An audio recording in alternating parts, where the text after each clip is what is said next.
Hello, नमस्ते, प्रणाम, हर हर महादेव, जय श्री कृष्णा, राधे राधे। दोस्तों कैसे हैं? आशा करते हैं कि आप सभी व्यस्त होंगे, मस्त होंगे। और महाशिवरात्रि की अवकाश के बाद की क्लास में आप सभी का स्वागत है। और आज हम लेके आए हैं यूपी पुलिस होमगार्ड और यूपी पुलिस होमगार्ड और लेखपाल तीनों की भर्ती के लिए महत्वपूर्ण हिंदी से संबंधित क्वेश्चन, और इन सब पे डिस्कस करेंगे। आइए, आपका हमारे चैनल पे स्वागत है।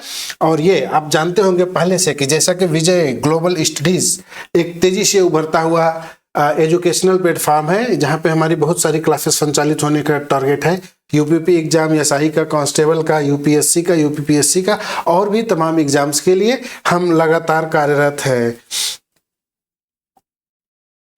इसके साथ ही आप हमारे देख सकते हैं, इस पे जो 2 नंबर दिए गए हैं 9721878903 एंड 7905790742, ये दोनों मेरे व्हाट्सएप नंबर है, जिस पे जुड़ करके आप विजय ग्लोबल स्टडीज से तमाम अपडेट्स पा सकते हैं। डॉक्यूमेंट्स भी जो अपलोड होंगे आपको पढ़ने में मददगार है, वो मिल सकते हैं। इसके साथ ही इंक्वायरी भी कर सकते हैं किसी भी प्रकार की। तो निश्चित तौर पे ज्वाइन करिए हमारा व्हाट्सएप चैनल।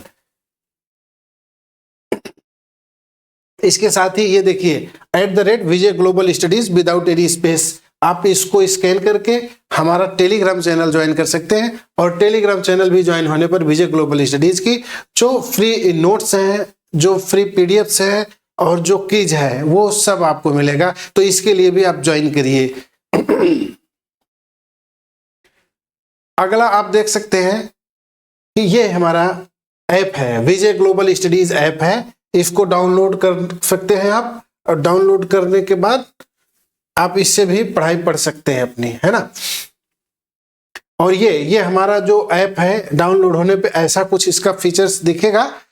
उसके बाद इसको जब आप डाउनलोड कर लेंगे तो सारे क्वेश्चंस आपको वहां पे उसके बारे में डिटेल से मिलेगा, पीडीएफ मिलेगा, वीडियो मिलेगा और शॉर्ट नोट्स वगैरह सारी चीजें मिलेंगी। और चलते हैं अपने क्लास के पहले क्वेश्चन पे।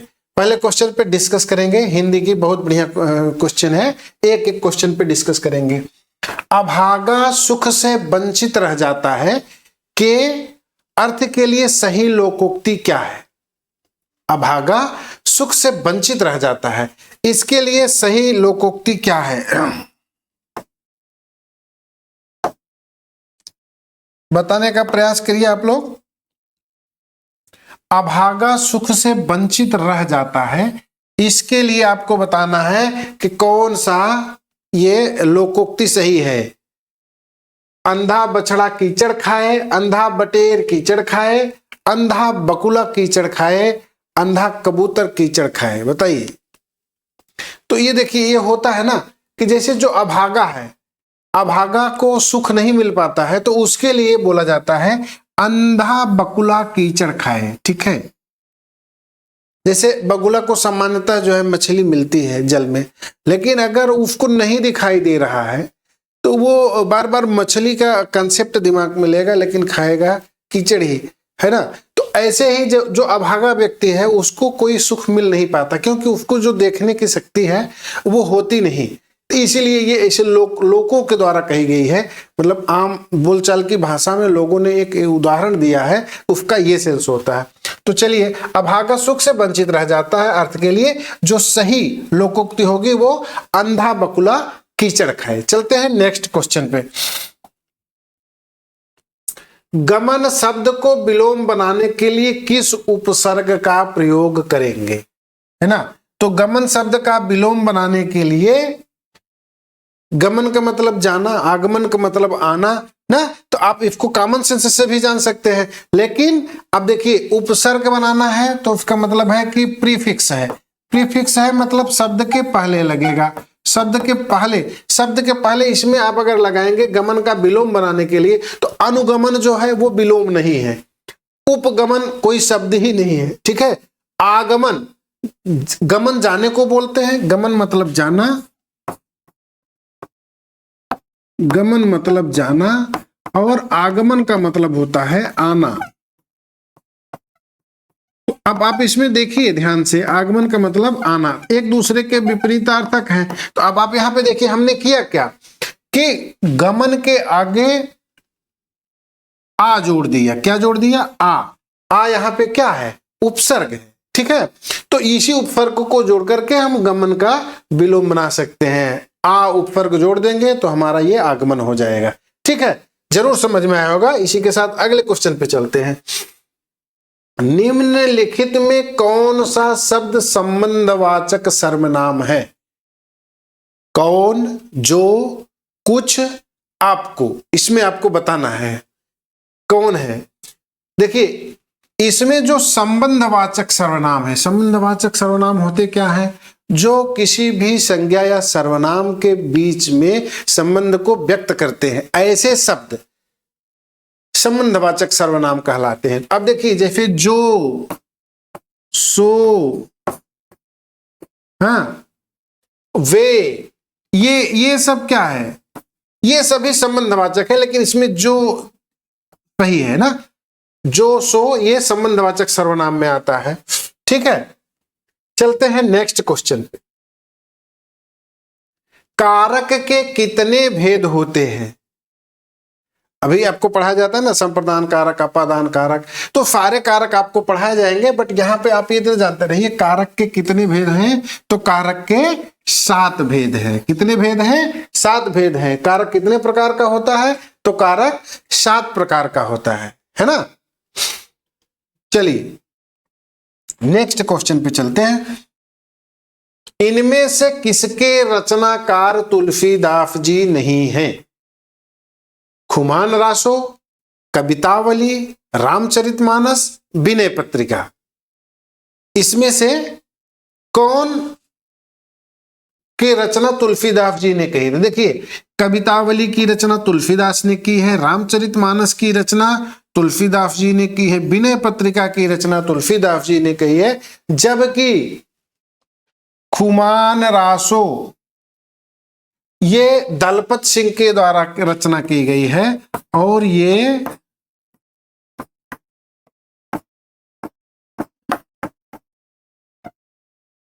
खुमान रासो दलपत सिंह के द्वारा रचना की गई है, और इसमें 3000 पे ज्यादा छंद हैं। बहुत बड़ा खंड काव्य है जो कि महान योद्धाओं की लड़ाई से संबंधित है, ठीक है। चलते हैं नेक्स्ट क्वेश्चन पे।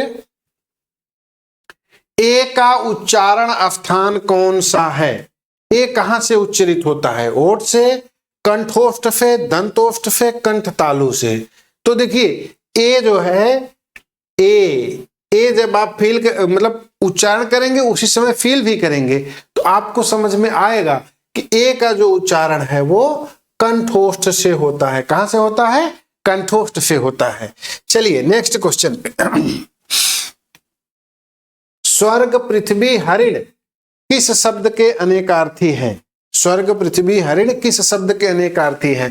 तो स्वर्ग, पृथ्वी, हरिण जो है वो गो शब्द के अनेकार्थी हैं। गो का अर्थ स्वर्ग भी होता है, गो का अर्थ पृथ्वी भी होता है, गो का अर्थ हरिण भी होता है ना। चलते हैं नेक्स्ट क्वेश्चन पे। वर्ष 1973, देखिए ये क्वेश्चन आपको फिर से रिपीट हुआ है ना, आप इस पे ध्यान देना। वर्ष 1973 में साहित्य अकेडमी पुरस्कार प्राप्त आलोक पर्व किसकी रचना है?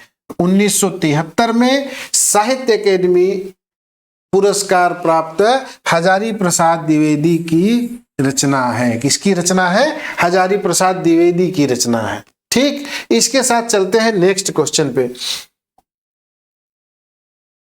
वर्ष 2002 में 2 पंक्तियों के बीच में कविता के लिए साहित्य पुरस्कार दिया गया। किसे? अरुण कमल को, राजेश जोशी को, अलका सरावगी को, मंगलेश डबराल को। तो इसके लिए आप जान लीजिए कि वर्ष 2002 में 2 पंक्तियों के बीच एक कविता है जिसके लिए साहित्य अकेडमी पुरस्कार राजेश जोशी जी को दिया गया, ठीक है। चलते हैं नेक्स्ट क्वेश्चन पे। स्वर संधि कितने प्रकार की होती है?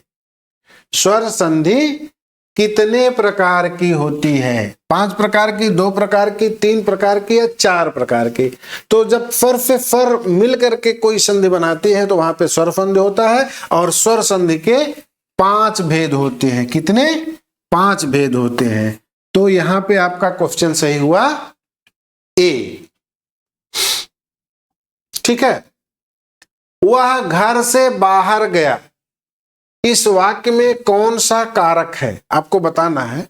वह घर से बाहर गया, इसमें कौन सा कारक है, तो आपको बताएगा जहां पर भी अलगाव की स्थिति आती है, डिटैचमेंट की स्थिति आती है, वहां पे हमेशा अपादान कारक होता है ना। वह अपने घर से बाहर जा रहा है तो घर से अलग हो रहा है, इसलिए यहाँ पे अपादान कारक होगा। क्या होगा? अपादान कारक होगा। चलते हैं नेक्स्ट क्वेश्चन पे। निम्नलिखित में कौन सा शब्द निरपेक्ष का पर्यायवाची है? निरपेक्ष का पर्यायवाची निष्पक्ष होगा, त्रिकाल होगा, विरक्त होगा या त्रिभुज होगा? तो देखिए निरपेक्ष और निष्पक्ष एक जैसी चीज है, तो इसलिए यहाँ पे न ये होगा, न ये होगा, न ये होगा। त्रिभुज का मतलब होता है 3 भुजा से गिरी हुई आकृति। विरक्त का मतलब जिसका संसारिक मोह माया ना हो, जो किसी में अनुरक्त ना हो, जिसका किसी से लगाव ना हो, उसको क्या बोलते हैं? विरक्त बोलते हैं। जिसका किसी से लगाव न हो विरक्त होता है ना। त्रिकाल मतलब जो एक दिन है उसमें सुबह दोपहर शाम होती है, तो इन तीनों को एक साथ मिला करके त्रिकाल बोलते हैं। 3 काल सुबह दोपहर शाम को मिला करके त्रिकाल बोलते हैं। और अपने हिंदू पद्धति में त्रिकाल संध्या करने की व्यवस्था भी है। इसका मतलब है कि आपको सुबह भी भगवान का नाम लेना है, दोपहर को भी भगवान का नाम लेना है और शाम को भी भगवान का नाम लेना है। तो इस नाम लेने की प्रक्रिया को त्रिकाल संध्या बोलते हैं। और निष्पक्ष का मतलब क्या है कि जो किसी की तरफ ना हो, है ना। तो ये मिलता जुलता है। निरपेक्ष किसी की ओर न झुका हो वो निरपेक्ष, किसी पक्ष की ओर ना हो वो निष्पक्ष। तो निरपेक्ष और निष्पक्ष एक ढंग से पर्यायवाची हो सकते हैं, बाकी त्रिकाल, विरक्त और त्रिभुज बिल्कुल नहीं हो सकते। चलते हैं नेक्स्ट क्वेश्चन पे। कौन सा वाक्य शुद्ध है? देखिए ये फुद्दी शुद्धि की चीज है, तो इसमें आप देखिए रामचरितमानस एक धार्मिक ग्रंथ है ना, ये गलत है। क्यों? कि रामचरितमानस अलग अलग करके दिया है। ठीक है। दूसरी चीज ये आपका सही होगा, ये देखिए सिंगल इन्वर्टेड कामा के बीच में लिखा गया है रामचरितमानस एक धार्मिक ग्रंथ है, तो ये सही है। रामचरितमानस एक धार्मिक ग्रंथ है, ये सही होगा, है ना। चलते हैं नेक्स्ट क्वेश्चन। निम्न में से किस रस का अस्थाई भाव क्रोध है? देखिए रौद्र रस का अस्थाई भाव क्रोध है। रौद्र का मतलब ही होता है क्रोध, है ना। चलिए अगले क्वेश्चन पे चलते हैं। शुद्ध तत्सम तद्भव के जोड़े पहचानना है। देखिए अपेक्षा और उपेक्षा ये तद्भव तत्सम नहीं है, इसलिए ये भी नहीं होगा। पदैव और नित्य ना, ये तद्भव तत्सम ना होके पर्याय है, ये भी नहीं होगा। ग्राम ग्राम ये भी एक ही शब्द है, इसलिए ये भी नहीं होगा। देखिए दिन और दिवस ये तद्भव और तत्सम है, ठीक है, इसलिए ये सही होगा। दिन और दिवस ये सही है। चलते हैं नेक्स्ट क्वेश्चन पे। परीक्षा शब्द निम्न वर्गों में से किसमें आता है? देखिए अब परीक्षा जो है, परीक्षा तत्सम में आता है। किसमें आता है? तत्सम में, ठीक है। बाकी तद्भव और देफज ये भी आपको बताए जा चुके हैं कि जो संस्कृत से ज्यों के त्यों लेके रख दिए गए हैं उनको हम तत्सम बोलते हैं, है ना। जैसे दिवस है, परीक्षा है, ठीक। अच्छा तद्भव क्या होते हैं? जो संस्कृत शब्द से थोड़ा विकृत होकर के देसी बोलचाल की भाषा में आ गए उनको तद्भव बोलते हैं। और देशज किसको बोलते हैं? जो कि एकदम गांव देहात की भाषा में बोला जाता है, वो शब्द जिनका कोई ऐतिहासिक रिकॉर्ड नहीं है उनको देशज बोलते हैं, है ना। तो चलते हैं अगले क्वेश्चन पे। कर्मवाच्य में क्या प्रधान होता है? देखिए जो वाच्य है उसमें वही प्रधान होगा, जैसे कर्तावाच्य है तो कर्ता प्रधान होगा, कर्मवाच्य है तो कर्म प्रधान होगा, तो कर्मवाच्य में क्या प्रधान होगा, कर्म प्रधान होगा। ठीक है, चलते हैं नेक्स्ट पे। चंद्रमा तथा ब्राह्मण के लिए एक शब्द है, श्रेष्ठ, सोम, द्विज, वर्ण। अब देखिए यहां पे चंद्रमा तथा ब्राह्मण के लिए एक शब्द जो है वो क्या है, द्विज है। द्विज का मतलब होता है जो 2 बार जन्म ले, है ना। तो चंद्रमा की भी स्थिति ऐसी है और ब्राह्मण की भी स्थिति ऐसी है ना। चंद्रमा और ब्राह्मण, ठीक। अब आप समझ गए होंगे चंद्रमा तथा ब्राह्मण के लिए एक शब्द क्या है, द्विज। अच्छा, क्यों कहा जाता है द्विज? देखिए एक बार तो जैसे ब्राह्मण है तो वो माँ के पेट से जन्म लेता है, फिर उसके बाद जब उसका संस्कार होता है, संस्कारात द्विज उच्यते, है ना। जब किसी भी ब्राह्मण का संस्कार होता है तो उसका नया जन्म माना जाता है। अभी आप देख रहे होंगे कि स्वामी अभिमुक्तेश्वरानंद जी के ऊपर तमाम आक्षेप लग रहे हैं ना। तो देखिए वो तो नैष्ठिक ब्राह्मण है, उन्होंने अपना संस्कार कराया, अब वो शंकराचार्य हैं, लेकिन मौजूदा माहौल में उनके ऊपर तमाम आरोप प्रत्यारोप लग रहा है। वो सारी बातें आपके विषय की नहीं, आप इतना जानिए चंद्रमा तथा ब्राह्मण के लिए एक शब्द क्या है, वो द्विज है। ठीक। पंकज में कौन सा समास है? अब देखिए पंकज में कौन सा समास है जानने के लिए पंकज का पहले संधि विच्छेद करते हैं। पंक धन ज, पंक का मतलब हो गया कीचड़, ज से जन्मा, कीचड़ में जन्मा, कीचड़ से जन्मा अर्थात कमल ना। तो यहां पे इसमें जो पद है, इन दोनों पदों के अलावा किसी तीसरे पद का उद्भव हो तो वहां पे क्या होता है, बहुब्रीहि समास होता है। तो यहाँ पे बहुब्रीहि समास है ना।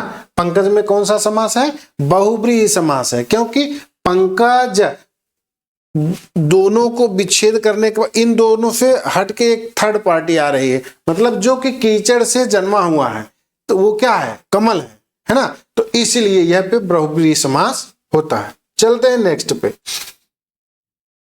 आ बैल मुझे मार का अर्थ है, आ बैल मुझे मार का क्या अर्थ है, आपको बताना है। आप बताइए। बलवानों के सामने वीरता दिखाना, छेड़छाड़ करना, जानबूझकर मुसीबत में पड़ना, कायर होते हुए भी वीरता दिखाना। देखिए इसमें आप समझेंगे आ बैल मुझे मार मतलब क्या होता है, जानबूझकर मुसीबत में पड़ना, है ना। ठीक है, जैसे पुलिस की गाड़ी के सामने कोई लड़का हरकत कर दे तो वो आ बैल मुझे मारने जैसा हरकत किया वो, है ना, जानबूझ के मुसीबत में पड़ जाएगा। चलते हैं नेक्स्ट क्वेश्चन पे। हर्ष, शोक, घृणा, आश्चर्य जैसे भावों को व्यक्त करने के लिए कौन से चिन्ह का, देखिए हर्ष, शोक, घृणा, आश्चर्य जैसे भाव जो है ये एक तरह का विस्मय है ना। तो विस्मय का बोध कराते हैं, इसीलिए इनको विस्मयादि बोधक का चिन्ह कहा जाता है ना। ऐसे चिन्ह जो हर्ष, शोक, घृणा, आश्चर्य भावों को व्यक्त करते हैं उन चिन्हों को विस्मयादि बोधक चिन्ह कहते हैं। ठीक है, चलिए निम्न में कौन सा शब्द तद्भव है? देखिए स्थान तत्सम है, यौवन तत्सम है ना। स्थान का जगह, जगह जो है ये तद्भव हो गया, ठीक है। यौवन का जोबन हो गया, ये भी क्या है, तत्सम है, ठीक है ना।